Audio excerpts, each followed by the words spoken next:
Hi guys, I'm back again today with another video, and today we're checking out Germany's green city with more bikes than cars. So before we start, don't forget to subscribe, click the bell button, and let's see which city this is.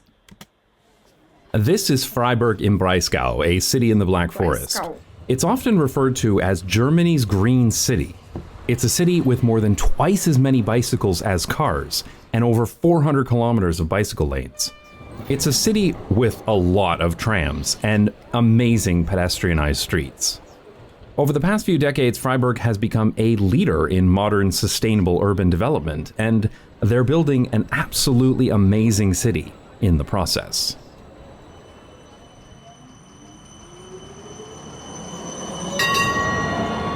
Germany is well known for its car industry and autobahns, but Freiburg is different. This is a city where cars do not rule. Freiburg is a university town, and around 10% of the population attends the university, so obviously you see a lot of students cycling to and from school, and a lot of bicycles parked outside the university. But you also see a lot of cargo bikes and families, a key indicator that Freiburg has a very advanced bicycle culture. The old town in the center of Freiburg is a wonderful place to be. There's old architecture alongside the new, and the streets are beautiful too. Isn't this amazing? I even managed to film 2 trams going through here at once. Appreciate my patience and good timing. Everywhere you look, there are trams, people cycling, and lots of people of all ages out enjoying themselves. There are nice, narrow streets and lots of outdoor patios. The city center is almost entirely pedestrianized, so of course, it's very quiet. Yet another reminder that cities aren't loud, cars are loud. And when you do see the occasional car, it looks comically out of place with so many people around. The city center has these open water channels, and it's said if you fall in one, you're destined to marry someone from Freiburg. But the best part is that kids actually make boats to sail on the water. Isn't this just one of the most wholesome things you've ever seen? This is so much fun. I was lucky enough to meet up with Ashton from the YouTube channel Type Ashton while I was in town. She and her family are from the US, but they loved Freiburg so much that they decided to stay in Germany permanently. Oh. Ashton has great videos on her channel about everything from macroeconomics to microurbanism, and she talks a lot about the differences between the US and Germany. I'll leave a link to her channel below. And of course, she's also an expert in Freiburg, which was great for my first trip here to this amazing city. Seriously, the Freiburg Old Town is one of the nicest places I've ever been to. So you might be thinking, okay, this is an old medieval city, but actually, it's not what you might think. Sure, Freiburg was originally founded in the year 1120, but most of Freiburg was leveled in World War II, which was the case for many cities in Europe, of course. But what was truly unique about Freiburg is that when they rebuilt it, they made it similar to what it used to be instead of being rebuilt for cars. So remarkably, pretty much everything you see here is less than 75 years old. Unfortunately, the rest of the city was not so lucky. It's commonly said in Freiburg that the war destroyed 80% of the city and cars destroyed the other 20%. Outside of the city center, neighborhoods were built with that car-centric vision of modernity that was common across the world in the 1960s. This road just outside of the city center used to be a narrow street, just like the rest, with several popular beer gardens and restaurants. But they were all destroyed to build the ring road. The 1960s really were the decade of destroy stuff to build roads, and we're still paying for those decisions today. It was only very recently that activists were finally successful in getting a car lane removed to build this totally insufficient bicycle lane. This area will likely never return to its original beauty, and it's entirely because of car infrastructure. Ironically, the center of Freiburg, though rebuilt in the style of the original city, was completely overrun by cars and asphalt.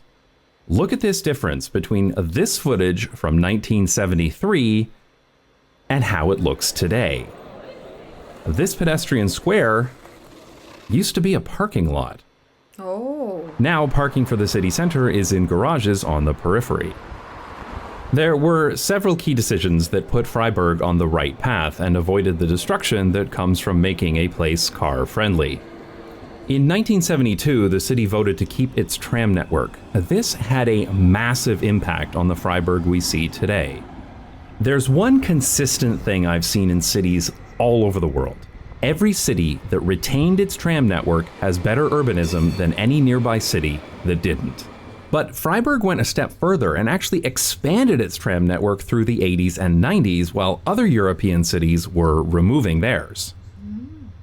The first part of the city center was pedestrianized in 1973, and once the cars were removed, the city center became a successful business district with a popular market that is still active today.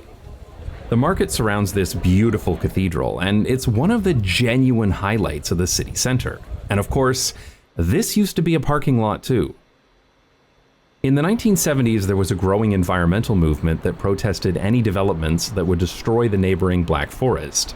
This kept the city more compact than most cities that were built or rebuilt for the automobile after the war. In 2002, Freiburg elected the first Green Party mayor in Germany, and since then, Freiburg has become the model for sustainable city development in Europe. One great Yeah, I was gonna say, like, did they just, like, didn't want to clean the tracks, or is this intended?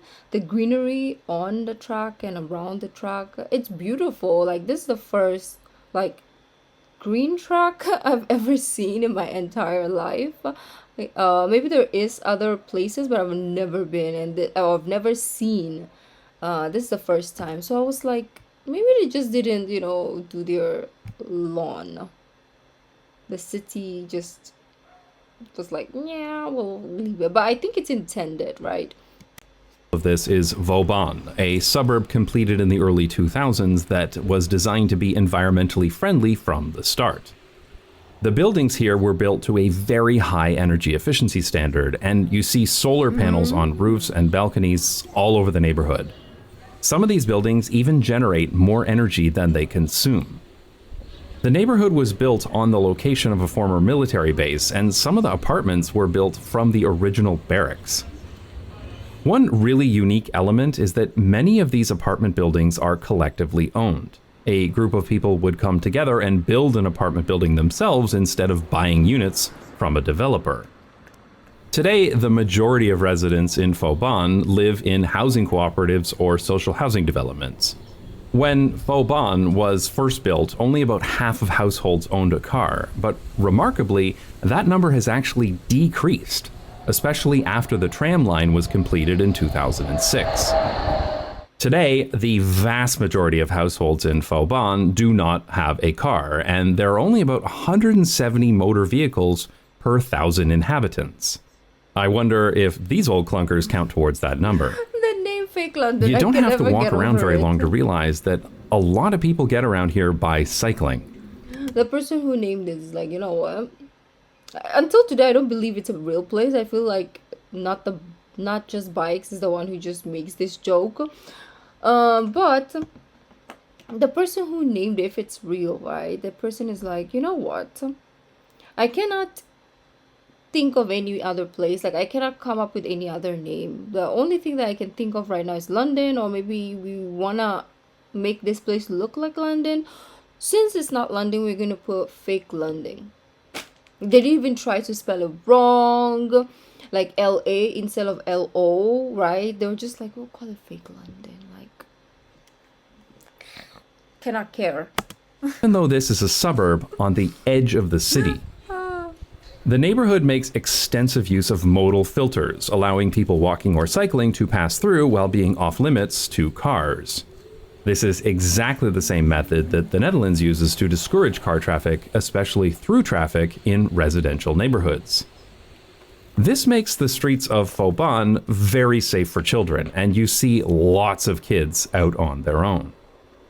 And some of the streets here are designated as play streets. This neighborhood has one of the highest percentage of children in all of Germany, which isn't that surprising because places without cars are better for kids. Vauban is also very well served by transit. On the west side is a transit station with tram and bus stops connecting residents to other parts of the city. But the tram line also runs along the whole side of the neighborhood, making it easily accessible to everyone who lives here. This should be the model used to design new suburbs everywhere. Oh, yes, I wish. Unfortunately, like not this. all neighborhoods in Freiburg are as well designed as Vauban. So you'll see other districts with streets lined with parked cars. And it always annoys me when cars are supposed to be parked on the sidewalk. Because while Freiburg spent only a few decades building car-centric infrastructure, those places still remain, as it takes many decades to repair that kind of damage. But you can see some of those repairs taking place, with extra space being given back to people who walk and cycle.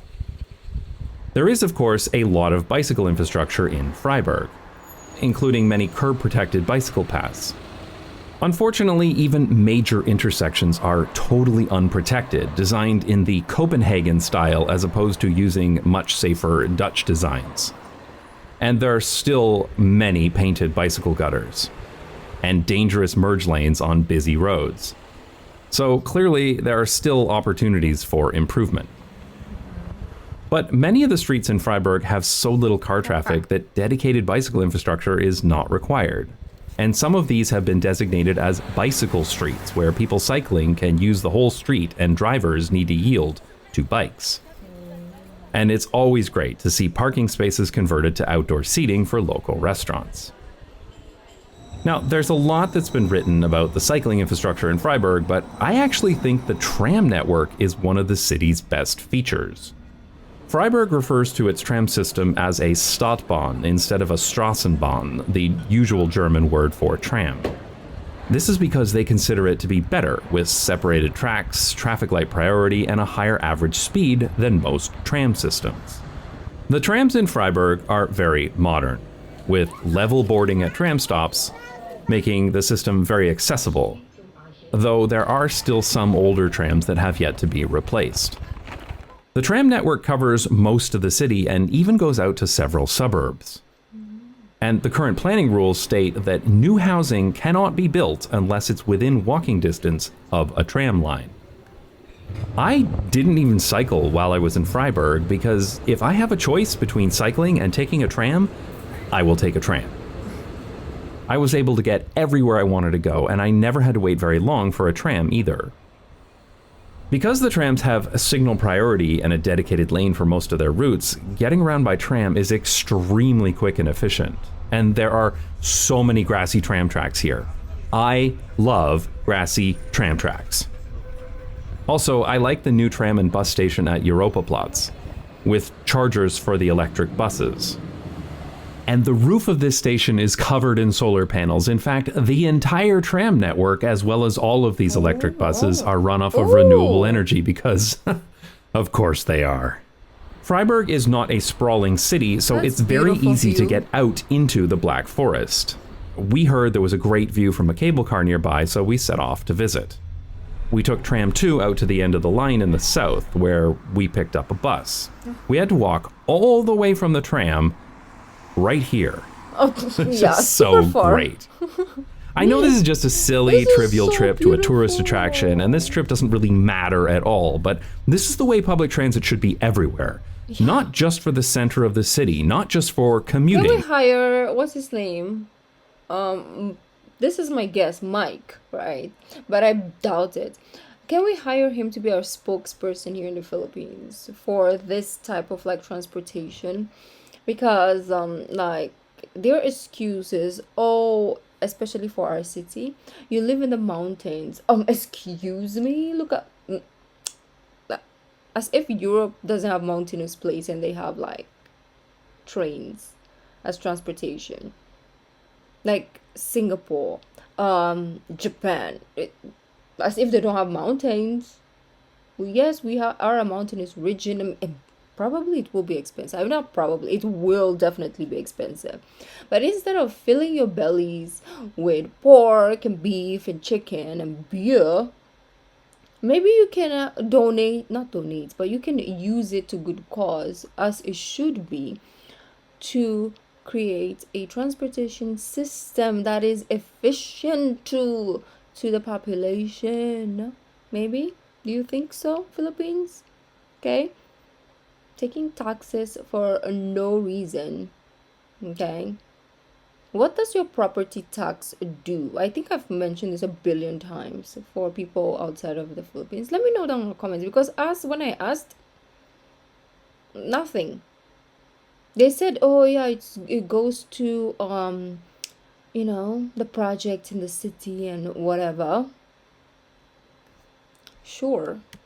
For all kinds of trips that someone might want to take. Now, the weather wasn't the best, but the view from the gondola was nice, and when we got back, the tram was waiting for us. Freiburg's train station is centrally located, though not very pretty. We got here by train, by the way.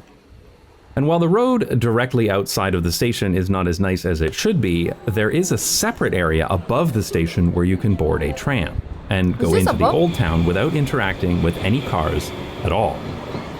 Or you can pick up a bike share bike to continue your journey into the city. And there are clearly a lot of people who cycle here. And if you need to access the other side of the city, this walking and cycling bridge will take you over the train tracks, which also used to be a car bridge until 1996, because of course it was. So happy. Even look at the kid. I prefer it like this. And now it leads directly to this bicycle parking garage for the train station. Freiburg is a highly desirable city that... I love how the kids are just walking on their own. Over here, yes, kids are allowed to walk on their own, but most of the time they're always holding on to their parents or the adult, because they can disappear. Sustainable both environmentally and financially, and with great public transport. It's a beautiful place that's safe for children, accessible to all kinds of people, and enjoyable to be in. And yet, it's not thousands of years old. Every one of us probably knows someone who is older than the Freiburg city center, which really does make you wonder, why can't we build more places like this? It's not like it's lost knowledge. We know how to build like this, and we know people like being in places like this. This is what the sustainable city of the future should look like. Not a place with wide roads and self-driving cars, but a human-sized city with clean and efficient public transportation and streets that are safe enough for everyone. Over the past few years, Freiburg has become very well known by urban planners in Europe, and many planners and politicians come here to learn about sustainable urban development, which is great because, as far as I'm concerned, the more cities that copy Freiburg, the better. If you're a fan of car-free places, you might enjoy my video about Zermatt, a car-free town in the Swiss Alps. I'll put a link to that video down below, which you can watch now, but only on Nebula. No cars. Nebula is the subscription streaming service. That is the city made for me. Like, we cannot argue anymore. Like, that is the place I was born to be in. I already know. But yes, good questions that Mike, who is not necessarily called Mike, probably said, right? Like, why can't we be more like Freiburg? Okay, I'm saying that wrong. Why not? Right? We always come up with more excuses than solutions. That's what I've noticed, at least for us over here. But anyways, guys, I'll see you tomorrow. Thank you for joining me. Bye.